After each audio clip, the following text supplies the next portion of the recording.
Oke guys, kita berjumpa lagi. Kali ini kita akan belajar mengenai instalasi dan konfigurasi DHCP server pada Linux Debian 11. Pertama-tama, untuk instalasi kita buka dulu VirtualBox-nya, kemudian klik Start untuk menghidupkan Debian 11 tersebut.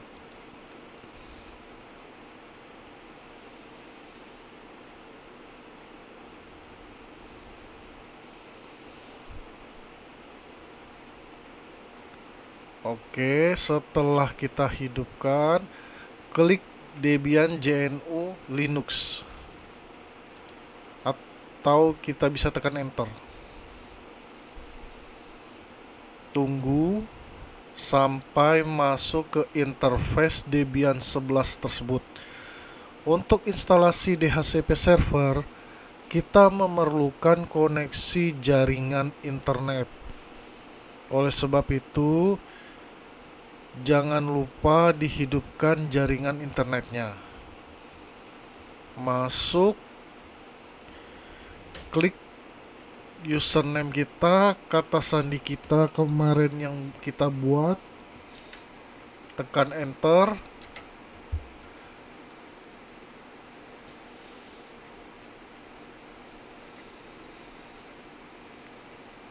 Nah, sampailah kita pada menu interface Linux Debian 11. Lalu ada yang bilang, kok nggak ada menu apa-apa di sini? Caranya adalah klik aktivitas, kemudian akan muncul menu-menunya. Kemudian yang akan kita gunakan adalah terminal. Bagi yang belum menaruh terminalnya di sini, kita bisa mencarinya di kolom search dengan cara mengetikkan terminal, kemudian kita klik sambil tahan, kita sorot ke menu ini agar fungsinya agar kita bisa mencarinya dengan cepat. Lalu tekan tanda silang. Kemudian kita klik terminalnya, dan ini penampakannya.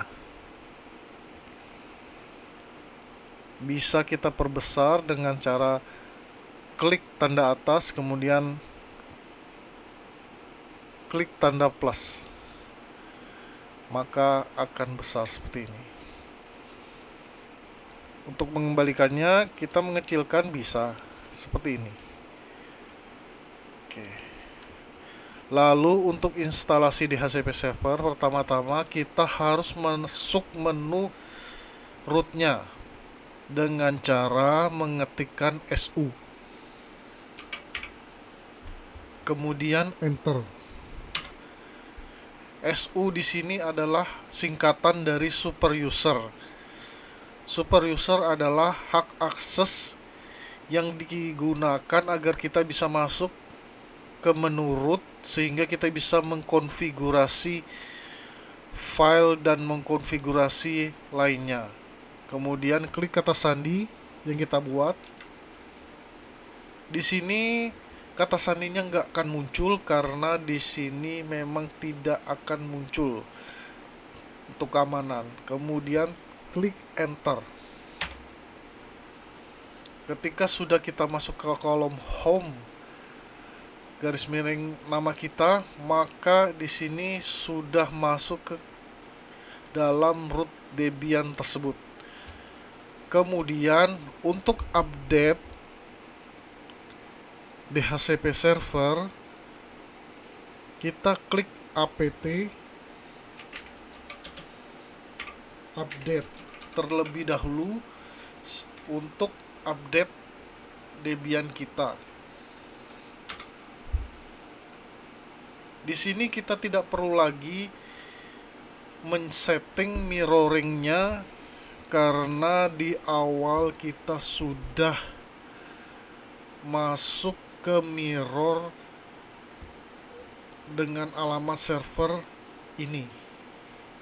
Jadi ketika kalian sudah menonton video sebelumnya, saya sudah menjelaskan bahwa kita harus memilih ini sebagai mirrornya agar kita tidak lagi susah mencari repository lokalnya untuk update DHCP servernya nanti. Apalagi untuk setting-setting mirrornya kita tidak perlu lagi, karena kita sudah dari awal sudah melakukan proses mirror ke alamat situs ini. Oke, kemudian yang kedua adalah setelah kita update, kita ketik lagi untuk instalasi IHCP DHCP servernya dengan cara ketik apt install ISC DHCP server, kemudian kita klik enter, lalu kita klik yes, Y, kita klik huruf Y, kemudian enter.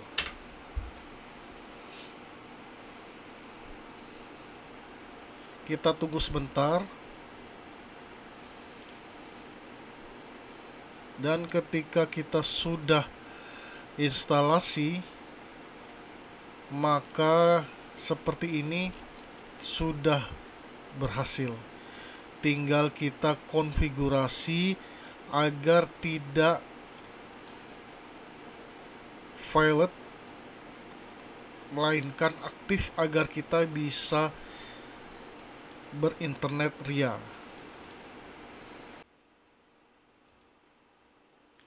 Untuk melihat adapter kita ada berapa dan IP address kita, kita ketikkan IP spasi A.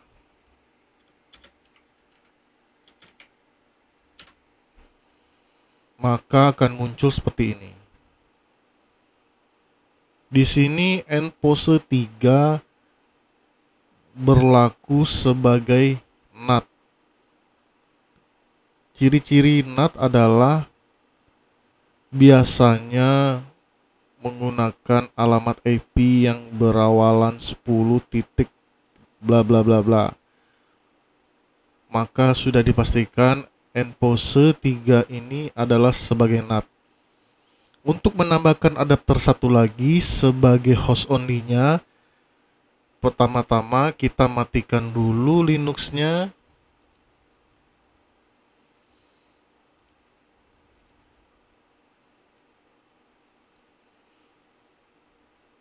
Sebentar.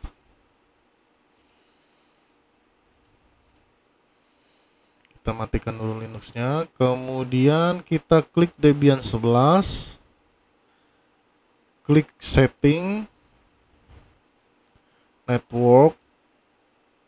Untuk menambahkan satu lagi adapter, klik adapter 2, enable network adapter. Lalu kita pilih host only adapter, VirtualBox, advance-nya boleh kita allow all saja, kemudian oke. Lalu kita hidupkan kembali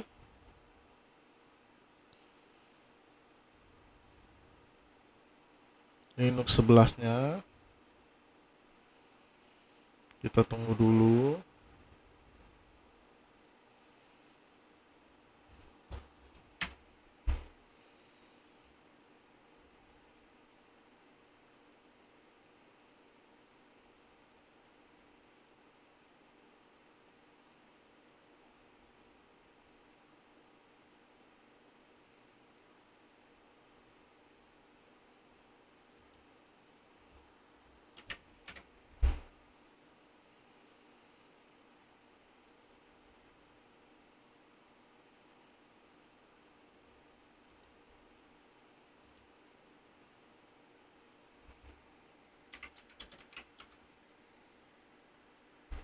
Maka ketika kita kembali ketik IPA-nya, host only-nya sudah muncul.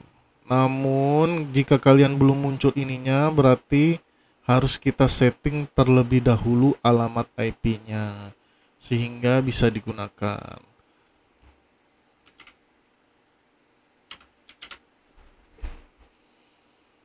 Untuk men-settingnya, kita harus masuk ke menurutnya kembali. Jangan lupa untuk masuk menurutnya karena tidak bisa kalau tanpa menurutnya. Oke, setelah itu, setelah kita cek ada endpose 8-nya, nanti akan kita setting adalah endpose 8-nya dengan cara memasukkan alamat IP address-nya di endpose 8-nya. Caranya adalah ketik nano garis miring etc garis miring network garis miring interfaces, kemudian enter. Setelah di enter, maka penampakannya akan seperti ini. Awal-awalnya tidak ada yang ini, adanya auto low, efface, low, init, loopback.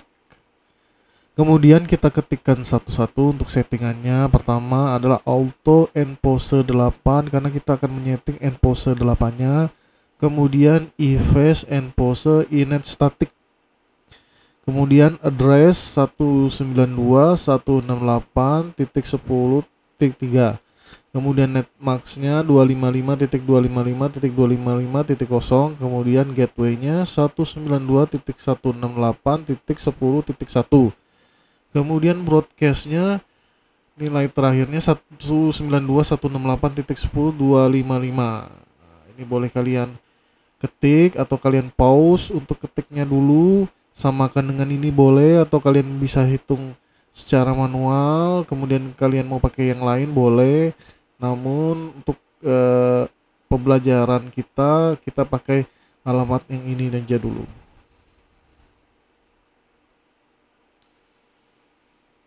Kemudian setelah diketik, kalian simpan dengan mengetikkan Ctrl X. Ketik ya, karena ini sudah saya simpan jadi tidak ada lagi perintah untuk ya-nya. Namun kalau kalian belum, maka ketik Ctrl X bersama-sama, kemudian pilih ya dan enter. Maka setelah selesai penampakannya seperti ini. Setelah itu kita bisa merestart dulu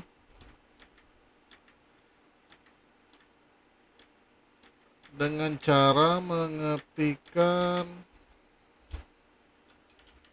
systemctl restart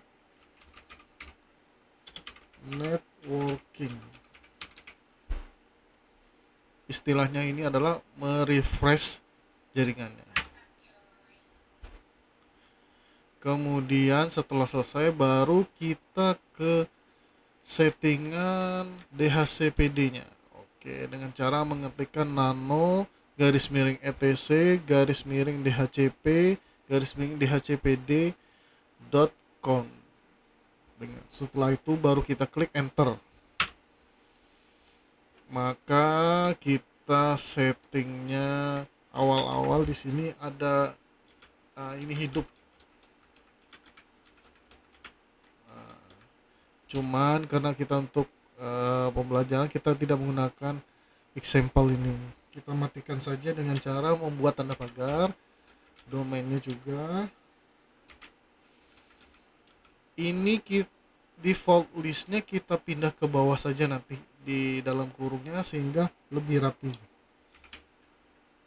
Apakah boleh di luar? Boleh saja, tapi lebih baik di bawah saja biar rapi. Kemudian DDNS-nya kita hidupkan juga dengan autoritatifnya dengan cara menghapuskan tanda pagarnya.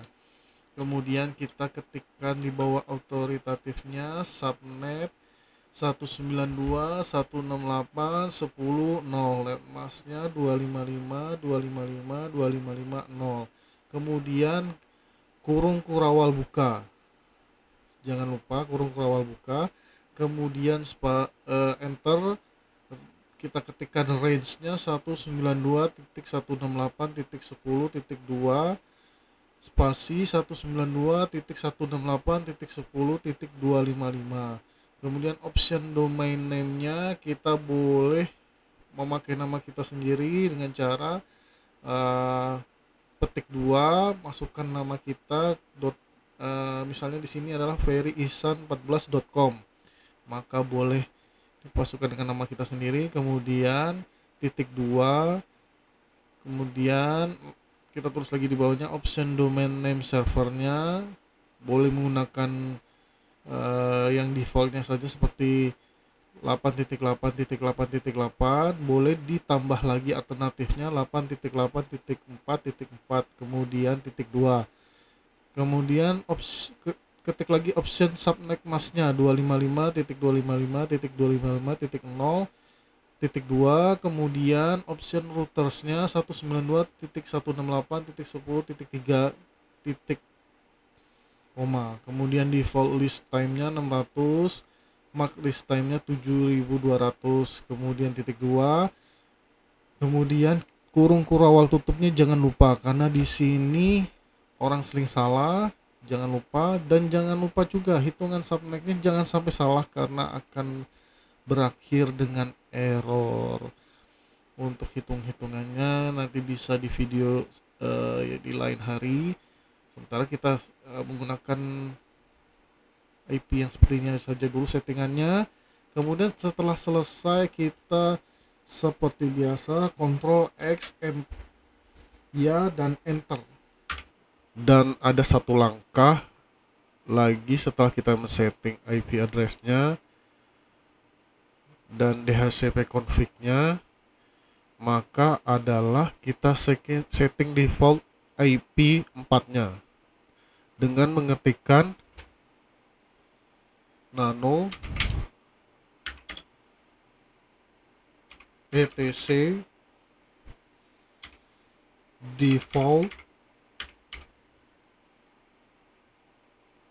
_ISC DHCP server, lalu kita klik enter.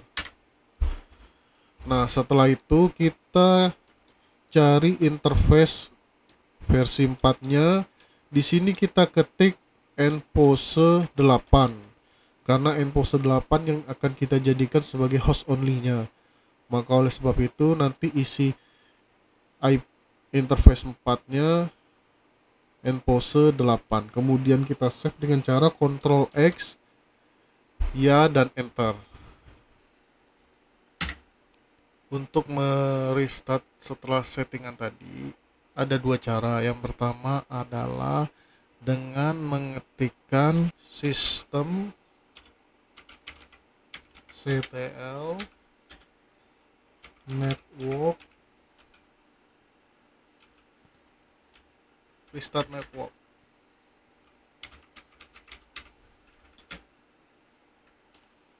Restart networking.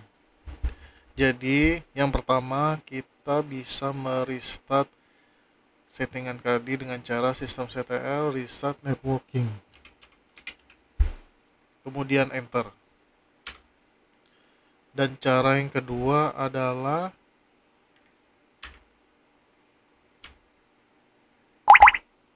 _etc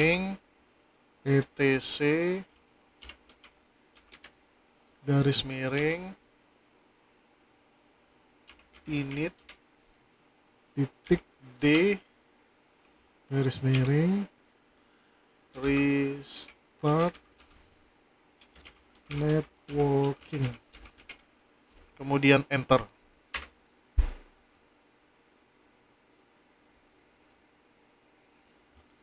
Oh, terbalik ya. Sebentar.